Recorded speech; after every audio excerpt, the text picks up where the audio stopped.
Welcome to Gapology Radio with your hosts Mark Tinas and Brian Brokoff, authors of the leadership development books Gapology, IMBAR, and Speed of Purpose. At Gapology, our purpose is to help leaders achieve their greatest potential. To learn more about our groundbreaking books and training services, visit our website, gapology.org. Hey everybody, welcome to Gapology Radio. It's Christmas week of 2023 as we're recording this episode, and we'd like to remind you of a great last-minute gift idea for any leader on your list. Our Udemy course is designed to deliver short, bite-sized video lessons to provide a quick overview of the key lessons within our flagship book, Gapology. Your leader can quickly get up to speed on everything and start putting our methods and tools to work right away. Just visit udemy.com, that's udemy.com, and search for Gapology. You can also find a link on our website, gapology.org. And as for tonight, we'll continue our Leadership Rhythm series with a focus on creating impact with expectations and priorities. So let's go ahead and get the show rolling with Mark Tinas. Hey Mark, how you doing? Good, Brian. How are you? I'm good. We were just watching The Voice. I don't think you watch The Voice, do you? I do. Oh, you do? Okay. There's some amazing talent on that show this year. It's crazy. Unbelievable. Oh my gosh. I feel like every episode could be the Grammys. Totally, I agree. Yeah, we commented last night was the start of the finale. Mm-hmm. And we commented that it was the best we've ever seen. Oh, yeah. Yeah, we were just kind of in the middle of it. And it's just incredible how, number one, the talent that comes into the show, but I think just how they develop and grow throughout the show. And actually, that does kind of speak to the leadership of the coaches that are on there, providing feedback and coaching and helping people to improve, which is, a lot about what we talk about on this show. You mean they close gaps? I could be. Man, they should hire us. I think so. Yeah. Yeah. Well, they've definitely set high expectations for them, which is tonight's topic. So we're still in the middle of this Leadership Rhythm series where we're talking about impact, how to create impact with your leadership rhythm. And tonight we're going to talk about expectations and priorities. So I think this is really a key element when you're building out your leadership rhythm, that you're defining ways to set expectations, create priorities, and so forth for your team. So I'd love to get your thoughts on this. Well, as a leader, when you set expectations and priorities, you can become a top performer if you do it correctly. Mm-hmm. And it's a big deal. And the great news is you already know, in many cases, what the expectations should be, because they're being demonstrated and lived out every day by your top performers. That gives you a glimpse into what's possible. It also gives you a glimpse into how, if your purpose is fully executed, what can be delivered. And with those things, you're unbeatable. Mm-hmm. Absolutely. And I think it is really critical for leaders to ensure that whatever the expectations they're setting, that they are achievable. So looking at your top performers, you can really point to them as the example. Yeah, it's achievable. Right. And you also know that if it aligns with your purpose. Mm-hmm. So you have to, as a leader, you have to understand the metrics that are equivalent to the purpose being executed. And that's a big missing piece in many organizations. Mm-hmm. So when your purpose is fully executed, what do the metrics look like? Once you have those, you can assign those again to the team as the expectations, and you're well on your way. The key there is that you do it by role. So by role, it may differ, but it becomes so doable because, again, your top performers, those that are executing the purpose to its fullest, are already achieving those. So you have that. And in our past lives, once we knew that, we were able to bring the organization to that level, which is, game changing. Mm-hmm. Yeah. It's interesting when you look at what leaders normally provide as far as instructions, direction, and so forth to the team. They're really tapping into their intellect, their intellectual connection to whatever they're describing as the expectation. But what you're describing there around the purpose, if you can wrap it around your purpose, now you're connecting them emotionally to whatever you're, expecting them to do. Yeah, the purpose should have a set of behaviors that equal the purpose. And that set of behaviors should then reflect in a set of metrics. Once you have that understanding, that connection, and again, often exemplified already for you by your top performers, you know where the organization could go. So do the math on if the organization were all at that level, what things would look like. And it becomes quite eye-opening, quite inspirational. Mm-hmm. And you can move in that direction. But be clear that you'll need to define it by role. So what if every individual on your team, regardless of role, had a set of behaviors that equaled the purpose, and then had a set of metrics that measured that? And once you get there, you can create a high-performing team beyond what, most organizations ever achieve. And if they simply did that, it'd blow their minds. It's crazy. Mm-hmm. Yeah, absolutely. I think, so often the leaders will set expectations around either the metrics, what you want to be delivered, or they'll set expectations around the behaviors that they want the team to exhibit, but they don't connect the two.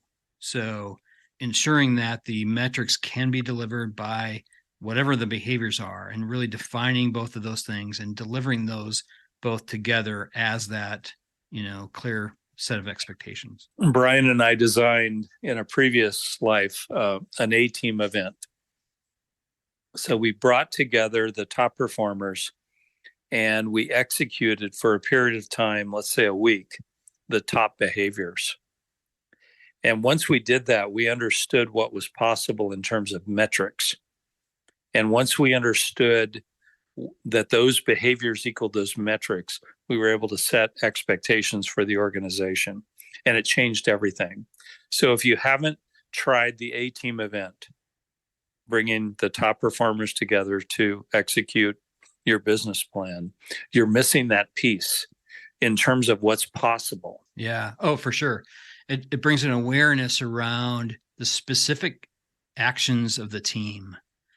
When you just kind of in the ether say what you want people to do, they don't always connect with that because it's hypothetical, it's theoretical. But when you've actually proven it out and you have data behind it, I think it means something completely different. Yeah. So currently we're working with a number of large organizations where by role, the execution of purpose is totally different. So you have to define by role, down to the individual, what the purpose fully delivered looks like and what those metrics are and what the expectations therefore are. And once you get there by role, it changes everything. So picture in your organization, if everyone knew the purpose and everyone knew for their role what the metrics of the purpose being delivered were. They knew what was expected. That's the ultimate in expectations.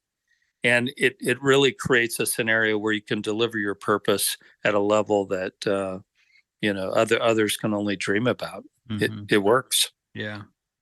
Yeah, one other thing that leaders could do out there that I think would be super powerful is with your top performers, ask them the question, why? So why do they perform at that level? And just sit back and just be open to whatever they say. And you may be surprised at the reasons behind it. I'm sure there's multiple things, but look for commonalities throughout. And I think what you'll find is some sort of connection to purpose. So just as an experiment, go out there and talk to some of these top performers and find out the why. Yeah, we've found in a series of surveys that younger people, the next generation, whether it's millennials or Gen Z, they're lacking purpose in their work.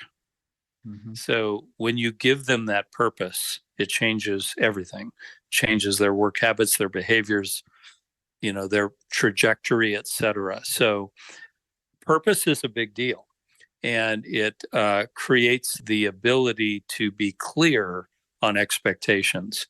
Purpose delivered equals these expectations. And once you're there, it just changes your ability to perform at a totally different level. We're really big on expectations by role being limited to 3 or 5, somewhere in that range, no more than that. Anything more than that confuses everything and lowers expectations in essence.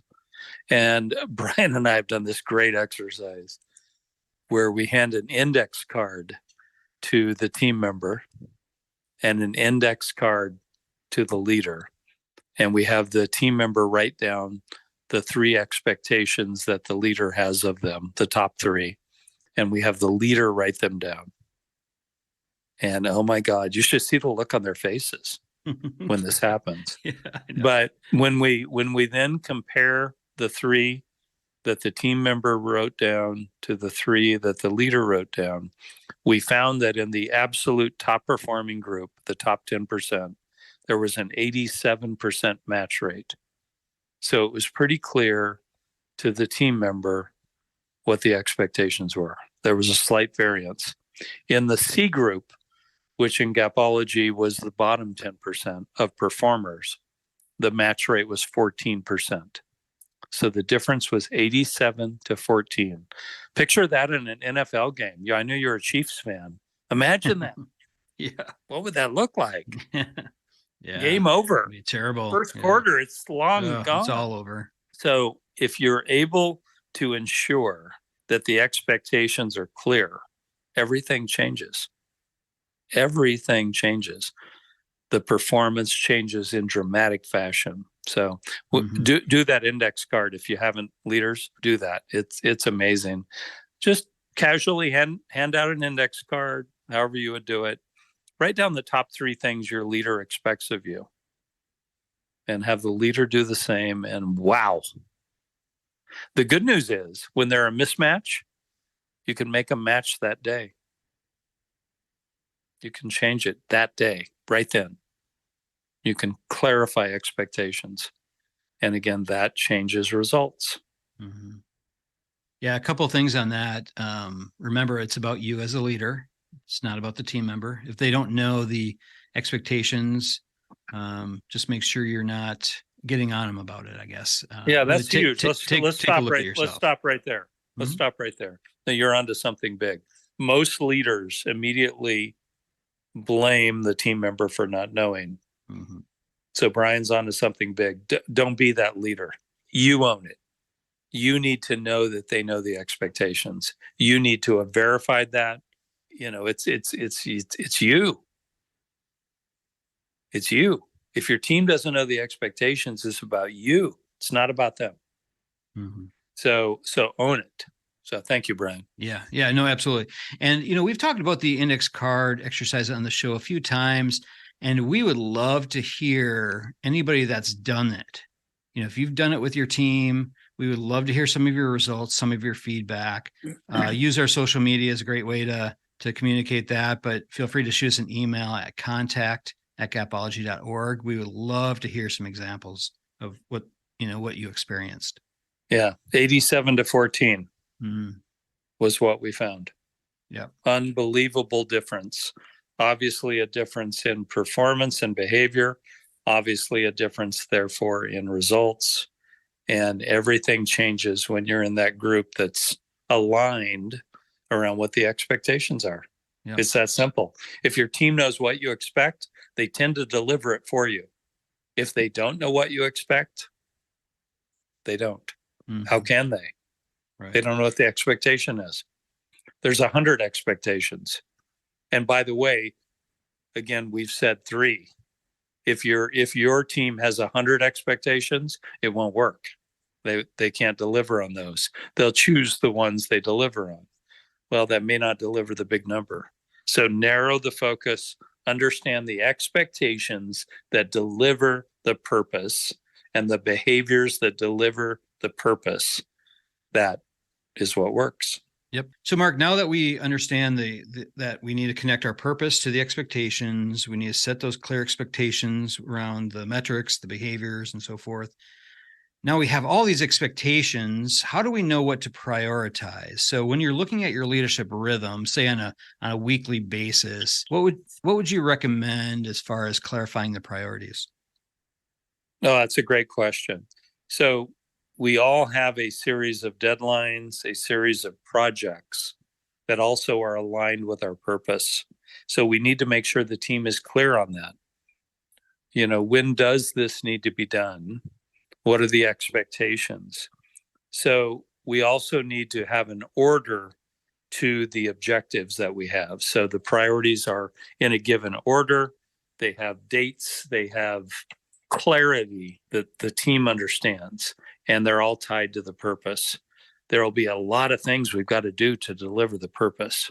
It doesn't just come. And so the team needs to be very clear on the priorities and the order of the priorities, which may mean when they need to be completed, etc. And that is a game changer again. Be very clear on that. If you just leave it up to them, it creates chaos. Yeah, for sure. And one place that I've seen this become a big problem is if you have some of our what we call emerging leaders, so new leaders on your team. Oftentimes they might understand the expectations, but the priorities really seems to be a point of confusion where they tend to fall back and work on things that maybe they find easiest or more in the line of expertise that they have, or maybe it's something that they have a higher level of interest in. So I think it's critical that if you have these newer leaders, that you really sit down, make sure that you clarify the priorities for them. Yeah, and often the expectations help clarify the priorities. Mm-hmm. So I have these 3 expectations of you. These are the measures of those. So once they're clear on that, the priorities sort of fall in line and are considered the pieces of how to deliver that expectation. So it all ties together. So be very clear on that. And again, often we've said it over and over again, you're the gap. Yep. The leader's the gap. I'm the gap. It's not the team. So whenever the team is not there, it's about you. So own that and set clear expectations and priorities. Mm-hmm. Yeah, and the beauty and understanding and believing in that you're the gap in these areas is that then you can fix it. It's directly in your control. When it's someone else's gap, then it's harder to control. Then you have to try to influence them. But if you own it, if it's a knowledge importance gap specifically, you can absolutely take action right away, apply the root solutions, and close them. Perfect. A couple of other things. So leaders must model the behaviors that they expect of the team. So we've seen scenarios where they expect every customer to be greeted when they walk in the door, and the leader walks by the customer like they didn't exist. That sends a message to the team that is destructive. So leaders must model the behavior that they expect of the team that equals the purpose. This is a big deal. So whatever, organization you have, whatever business you're in, you need to think about what that is and ensure that your behavior aligns with that purpose. That is a huge deal. Any other comments on that? Because I got another big one coming up next. Yeah, no, I think that is critical. The strongest message comes from the example that you set for others. So absolutely be the model. Yeah, be the model. Show them what it looks like. Mm-hmm. The next one is And I don't know if you got the T-shirt made. You need to get it done. Oh, we are what we celebrate. Oh yeah, no, we have that one. Oh, okay. You haven't sent me one yet, so I didn't know. So when you celebrate with your team, recognition, make sure that it is about who you are. Make sure it is about the purpose and the behaviors that equal that and the metrics that equal that. So when you celebrate about those things, it makes it real. It makes it emotional. It ties them to it. And the longevity that can be created there is unbelievable. So we are what we celebrate is very real. Yeah, absolutely. And I think when we're looking at our weekly cadence, in speaking about leadership rhythm, a lot of times we try to break this down into whatever our weekly cadence is, the processes that we do on a weekly basis. So examine that, examine the group meetings that you have, examine the individual conversations that you have on a regular basis, and build this stuff in. Your language should be built around your purpose, your expectations, the clarity of your priorities, and then how you live the message. And specifically, what you celebrate, make sure that those things are the things that are the most important, and balance it, I'd say. So if it's a big win, celebrate big. If it's a small win, celebrate it in a much smaller fashion, so that people understand the balance of performance. I think that, some of those things you could really construct into your leadership rhythm. Yeah. So rhythm here is key. So when you report the results, and again, the results are equal to the purpose, have a rhythm around it, make it very predictable so the team knows when those results will be reported. That affects their behavior throughout the week, throughout the month, whatever time frames you're looking at, the quarter, whatever it is. Make that clear, make that predictable, announce it in advance. You will get discretionary effort. We should probably do a podcast on discretionary effort, by the way, Brian. But okay. Discretionary effort will be created. The team will actually be energized by the rhythm of the reporting of results. It will create a different set of behaviors in them, accelerated behaviors to achieve the numbers. And it matters. So you as a leader need to be predictable in the rhythm of your reporting of the metrics and the celebrations. So if you said, for example, let's just oversimplify this. If you said, for example, 30 days from now, we're going to celebrate the top performers in these three metrics, that would affect the team's behavior over those 30 days. Does that make sense? Yep. And so picture that as an ongoing leadership tactic that you use to align the purpose, the behaviors, and the metrics. It's amazing how it changes everything. The other thing it does is it ties people to the organization. They feel a part of it. They don't want to leave. They're energized by it. They're tied to the purpose. They're tied to those behaviors. They feel good about their role, and they want to deliver. So think about that in terms of the rhythm that you have to have in terms of expectations and priorities. Yep, absolutely. Yeah, it's that emotional connection. Like we said earlier, building that intellectual connection is usually where we go, but that emotional connection is even far more impactful if you can build that into your leadership rhythm. Well said. Wow. I think you nailed it right there. Wow. I mean, that's a first. Yeah, that's normally my role. I know. Okay, cool. Well, I think that's a good place to leave it then. And we are in Christmas week this week. So I know you celebrated yours last week. We have our big family thing this weekend. So, we wish everyone who's listening a very Merry Christmas, very happy holidays. Yeah, Merry Christmas, Happy Hanukkah. We celebrated both last week. Let's look forward to an incredible 2024. Absolutely. Well, you have a great rest of the week. You too. Yep. Thanks, Brian. Talk to you later.